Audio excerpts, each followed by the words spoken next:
Hi, I'm Steve from Nearly Wild, and today I'm here with... I'm Gyles Morris from Naturesbase.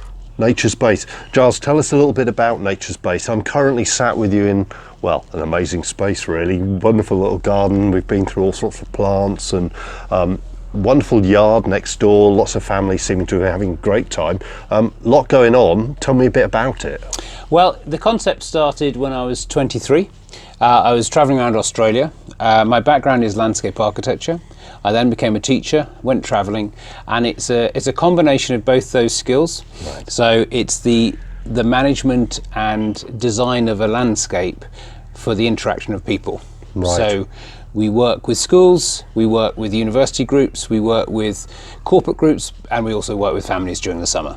And you've created here a bit of a base on. Is this an old farm or part of an old farming unit, or? Yeah, it was a derelict farm. It was a small, only 10-acre farm, which was not viable.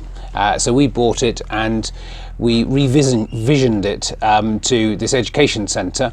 And the concept is to try and provide an environment in which everybody becomes immersed in the environment, not in a forced way, but in an incidental way, or through formal education.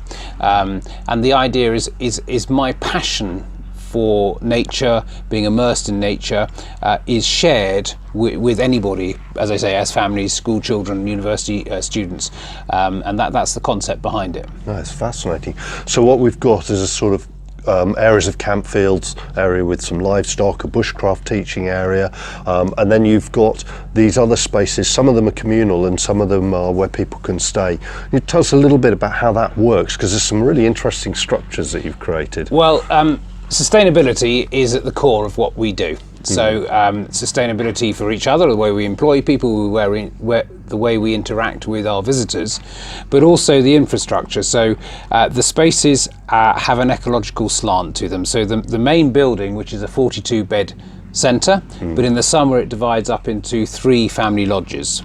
That's got a turf roof. All the timber comes from a 25-mile radius from here. It's heated by a wood boiler. We've got straw bale buildings. We've got a forest garden. So it's trying to walk the talk, walk the passion. Yes, we've got a pizza oven, an earth cob pizza oven, and what it does is it stimulates questions from visitors. And as those questions come and we ask them and answer them and discuss them, more questions arise. So it's an opportunity for people to gently explore new ideas and new ways of being and living.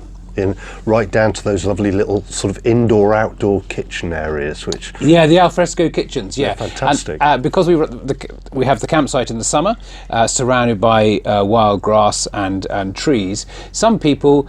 It may not be, camping may not be the thing yet, and so they want a transition. And so our lodges have an alfresco kitchen. It's got a roof, but it's got the walls are open to the elements, and so they've got the fresh air, but they don't have the rain. Wonderful, wonderful. And as well as what you're running here, I know that you're involved in all sorts of other things. Do you mind just giving us a bit of a flavour? Because I think you're probably a number of things that you do are very similar to many of the nature-based business we talk to, where people actually have more than one. Yeah. It's a more than one business angle. I mean, there's a number of things they're doing. It's interesting. So, I think if you get into this world, one is a practical economic one of trying to have different hats to keep the bank manager happy. But my background, as I say, is teaching and landscape architecture. So I design school grounds.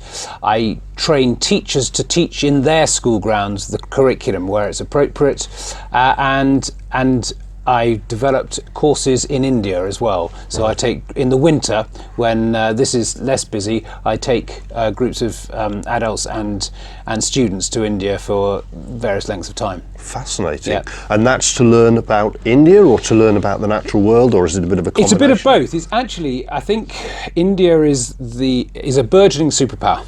But it's an ancient civilization. So you've got this wonderful dichotomy where you'll get bank managers in India going on a 2-week pilgrimage to a temple, and they may be wearing an orange lungi, a sort of dress sensing, but they'll come up to you and speak to you in perfect English, and I'll say, "What do you do?" "Well, I'm a physicist," or "I'm a bank manager." And their culture, this burgeoning superpower and ancient civilization, is merged, and it's a really interesting one. And I think we in the West is much more reductionist rather than a more holistic perspective that they have. So we put things in pockets, where their life tends to be more fluid between their culture.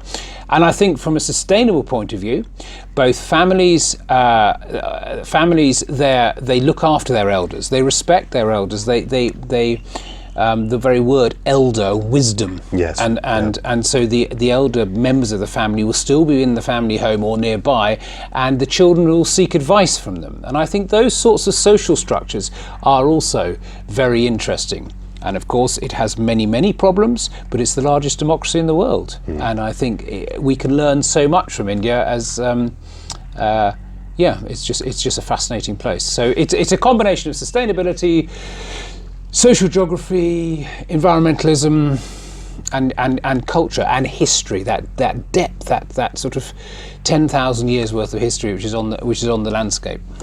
So one very much related question, because of where we are, I suppose.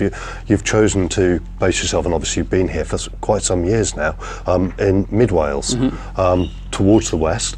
And a lot of what you're describing about this interrelationship between people and place and culture and heritage and ecology, and that sense of that kind of completeness about it, feels to have a similarity to a lot of the sort of rural community of Midwest Wales. Would that ring true with you? Does that feel similar? I think my picture of India, or my description, was just a snapshot. I think in West Wales, I think we have gone a certain distance, but I still think we're at an interesting crossroads.